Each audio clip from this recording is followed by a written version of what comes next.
Атын ақындарын тел тербеткен, айналдың туған далам қимасым-ай.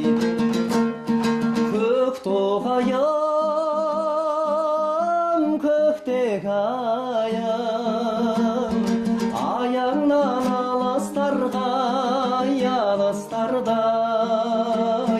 көз алмай келбетіңе көп қараймын. Коктогаем. Мой зеленый лес. Произведение, навеянное красотами природы Алтая. Мелодия написана под влиянием грусти по своему народу, по своей земле. Мелодия словно настояна на бесконечных чувствах, нежных мелодиях. Природа песни раскрывается благодаря глубокому чувству, нежным напевам. Белдерің ел жұртымның бесігіндей, көлдерің тарихтың айнасындай. Көктоғайым, көктек-айым, аяңнан алыстардай, көз алмай келбетіңе көп қараймын.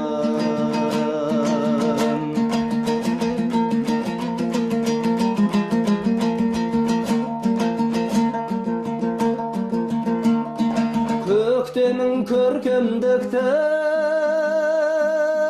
куәсындай,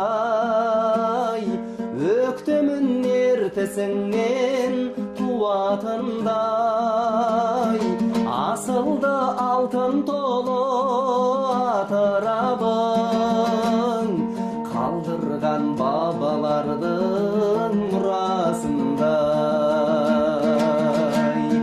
Көктоғайым, көктек-айым, аяңнан алыстардай, көз алмай келбетіңе көп қараймын. Көз алмай келбетіңе